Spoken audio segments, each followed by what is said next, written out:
Menurut dia lebih gampang tidak punya anak.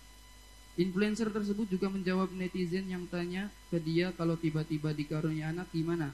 Namun influencer tersebut menjawab bahwa di kamus hidupnya tidak ada yang tiba-tiba dikasih. Bagaimana menurut Buya tentang hal ini? Dan adakah nasihat khusus untuk dia dan juga yang pro serta kontra pada dia? Terima kasih Buya. Fitrahnya makhluk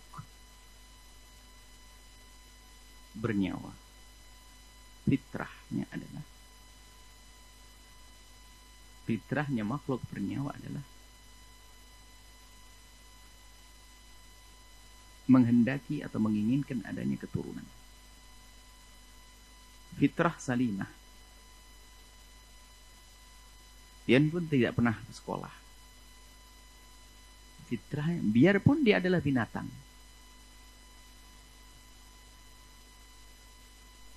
Jadi kerinduan untuk baqaul jinis, kesinambungan keturunan itu adalah ada pada binatang sekalipun.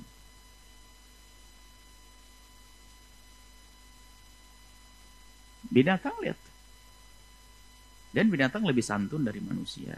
Dari sisi urusan syahwat, dia urusan binatang dalam urusan itu bukan mengejar urusan syahwat. Sehingga binatang itu ada sebagian binatang itu kalau sudah betinanya itu adalah hamil, maka pejantannya sudah jarang deket-deket. Makanya kalau ada orang mengatakan nafsu binatang, ya, binatang lebih santun manusia. Binatang lebih santun. Cuman maksudnya apa? Nafsu binatang adalah melakukan hubungan tanpa ada ikatan, itulah kayak binatang. Jadi boleh-boleh sajalah. Tapi binatang sendiri pun ada kerinduan, ada keinginan untuk punya keturunan. Sampai ya keturunan terus manusia apalagi. Semua manusia yang masih sehat fitrahnya, dia akan merindukan keturunan. Maka jika ada sekelompok yang disebutkan, dia adalah hamba-hamba yang perlu didoakan banyak dan perlu diingatkan. Dan perlu dikasihani. Karena apa? Fitrahnya yang rusak. Sementara kalau sudah fitrahnya yang rusak, dia banyak membuat alasan. Yang sebetulnya alasannya juga dia sendiri tidak bisa menerima. Alasan yang dibuat-buat. Dia alasan macam-macam. Kalau saya tidak mau punya anak karena takut nanti saya melakukan sesuatu yang melukai atau menyakitkan anak saya. Kenapa kok jauh-jauh? Mestinya Anda sudah jauh. Saya tidak akan mau menikah karena dalam pernikahan takut saya menyakiti istri saya atau suami saya. Mungkin setelah itu, sudah saya mau nikah, saya tidak mau urusan. Mestinya Anda mengatakan, saya tidak mau urusan deh dengan lawan jenis, takut nanti menyakiti. Paling lupa, sudahlah saya tidak mau berkumpul dengan manusia, saya hidup di hutan sana, biar saya tidak menyakiti manusia.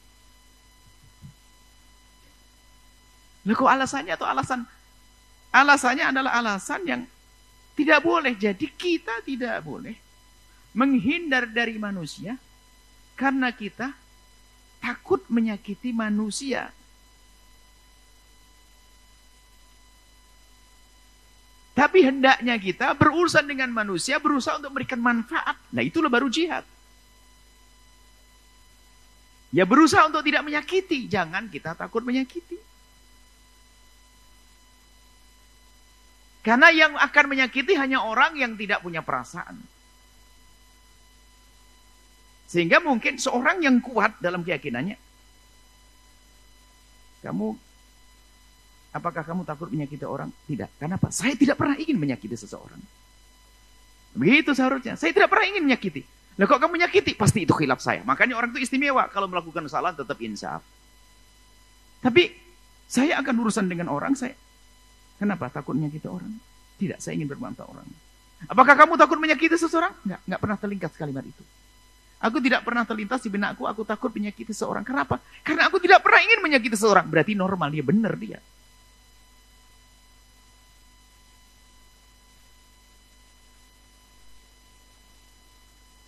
Yang berprasangka bisa jadi karena dia memang punya keinginan melakukan tersebut. Jadi yang jelas orang semacam itu adalah fitrahnya itu tidak normal. Maka karena tidak normal, perlu kita kasih sayangi, kita doakan. Semoga diberi kesembuhan. Dan tidak perlu mengajak orang lain. Yang lain jangan mau diajak. Karena itu akan tidak sesuai dengan fitrahnya. Semua wanita, lihat, wanita laki-laki pengen punya keturunan semuanya. Biarpun tahu melahirkan adalah sakit. Terus ada fitrah. Baik, kemudian rasa takutnya untuk menyakiti anak, itu sebetulnya dijadikan sebagai motivasi positif. Kalau begitu saya akan punya anak dan saya tidak akan menyakiti anak saya. Dan makna tidak menyakiti diperluas, bukan tidak menyakiti di dunia saja. Saya punya iman, tidak akan menyakiti di akhirat. Jadi menikahlah Anda, jangan takut dolim kepada istri. Karena apa? Anda orang benar, tidak pernah bercita-cita untuk mendolimi. Lalu bagaimana kalau ternyata saya dolim? Berhentilah dari kedoliman. Karena Anda memang seharusnya tidak mendolimi. Punya anak? Iya, harus punya anak. Lalu bagaimana? Jangan sakiti anakmu. Kalau saya menyakiti, ya karena kamu tidak pernah cita-cita menyakiti, maka henti, berhenti, tobat, nyesal. Jadi itu adalah sekelompok yang perlu dinasihati dan perlu diingatkan. Saudaraku yang mungkin ikut rombongan-rombongan semacam itu, kembalilah kepada fitrah yang sehat. Anda itu sakit. Anda sakit. Seolah-olah ini sebuah kemuliaan agar tidak menyakiti anak, lalu saya tidak punya anak dan sebagainya. Tapi fitrah Anda bertentangan. Bahkan mungkin hati kecil Anda pun nggak mau begitu. Hanya karena sudah ikut kelompok, nggak perlu kita punya anak, kita grup nggak punya anak dan sebagainya. Atau Anda ini terbawa oleh orang yang memang sudah divonis dokter nggak punya anak, lalu dia mau grup orang nggak punya anak. Berarti ini yang orang terjerumus sudah nggak punya anak, dia ngajari orang lain agar tidak punya anak. Yang bisa punya anak ke bawah, sementara orang tidak punya anak pun bisa masuk surga kok, jangan putus asa. Artinya begini, mungkin dia adalah orang tidak punya anak, divonis nggak punya anak. Lalu apa? Dia ingin mencari kawan sebanyak-banyak seperti dia. Loh, itu berarti kan menjerumuskan. Kalau Anda tidak punya anak, maka ketahuilah, tidak semua itu. Orang sukses di akhirat tidak harus dengan anak. Orang besar Sayyidat Aisyah tidak punya anak, tapi sukses di akhirat. Jadi yang jelas, yang seperti itu adalah fitrahnya yang rusak, perlu dibenahi. Maka kami ingatkan kepada saudara-saudara yang ikut kelompok-kelompok semacam itu, yuk kembali kepada Allah. Fitrah, ada syahwat, kesenang laki perempuan, ada kerinduan punya anak dan seterusnya.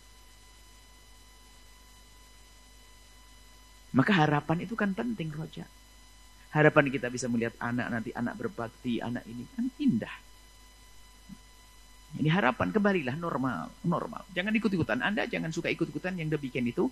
Khawatir Anda terpengaruh juga. Karena kadang-kadang membawa hujah seolah benar. Tidak berbuat dolim. Itu kalimat seolah benar. Akan tetapi bagi orang yang tidak pernah bercita-cita berbuat dolim, nggak akan kebayang mau berbuat dolim. Mustahil seorang ibu hari ini, mungkin ada ibu yang punya. Apakah ada di antara kalian, wahai bapak yang ibu yang baru menikah, kemudian Anda bercita-cita, nanti kalau saya punya anak akan saya siksa sabar. Nggak ada. Akan saya sentil sabar. Nggak ada. Nggak ada. Semuanya nggak ada itu. Mana ada orang mau punya anak menyakiti semua? Nggak ada. Karena nggak pernah bercita-cita menyakiti. Nggak pernah bercita-cita menzalimi. Nggak ada bercita-cita. Cuman karena kita punya hawa nafsu, akhirnya masuk zalim. Karena kita tidak pernah bercita-cita menzalimi, maka kita tarik diri, minta maaf. Selesai. Jadi itu perlu didoakan, dan itu adalah tidak dibenarkan. Yang demikian itu bertentangan dengan sunnah baginda Nabi SAW, fitrah yang Allah berlakukan kepada hambanya. Ayo, yang kena yang demikian itu jangan dicaci, akan tapi perlu ditarik dengan halus. Karena bisa saja itu menjadi kelompok. Sehingga orang bangga dengan tidak punya anak, padahal hatinya menjerit ingin punya anak. Karena nggak bisa dibohongi, fitrah itu nggak bisa. Nggak bisa. Tapi kalau orang namanya fitrahnya sakit, seperti laki-laki senang dengan laki-laki, perempuan dengan perempuan. Urusan syahwatnya. Tapi ternyata dalam fitrahnya pengen punya anak, lalu bagaimana beli anak dan sebagainya. Kan loh, unik. Dia laki-laki menikah dengan laki-laki, nggak mungkin punya anak. Perempuan menikah dengan perempuan, akan tapi pengen punya anak, beli sperma. Kan aneh sebetulnya. Karena ini memang fitrahnya rusak, maka semua yang dilakukan juga serba aneh. Maka mereka itu adalah orang-orang yang perlu didoai, dikasih sayangi, ditarik dengan halus agar kembali kepada fitrahnya, dikembalikan fitrahnya. Bukan dicaci di Allah sehingga menjadi semakin terkucil, sehingga mereka memperkuat di kelompoknya mereka sendiri sehingga tidak mau berbaur dengan orang normal, maka semakin tersesatlah mereka. Semoga Allah memberikan hidayah kepada mereka itu. Kita tidak ingin mereka terus seperti itu. Fitrahnya sendiri dia bergolak di dalam dirinya. Dia bergolak di dalam dirinya itu. Jadi yang pro, inilah yang perlu kita doakan. Adapun yang kontra, tentunya dari sisi yang kami sebutkan tadi. Karena fitrahnya manusia merindukan untuk punya anak. Dan kami sampaikan bagi Anda yang tidak punya anak, ketahuilah untuk masuk surga tidak harus dengan anak. Anda tidak usah berkecil hati. Jangan sampai gara-gara kita ngomong begini, lo kecut, saya tidak punya anak. Anda tidak punya anak. Banyak orang tidak punya anak, tapi jadi ahli surga. Mulia. Banyak contoh-contoh orang yang tidak punya anak. Dan yang punya anak banyak juga menjadi ahli surga. Yang enggak benar adalah punya anak, tapi tidak mendidik dengan benar. Tapi Anda pun tidak usah takut itu. Akan tapi tugas Anda adalah mendidik semampu Anda. Wallahu a'lam bishawab.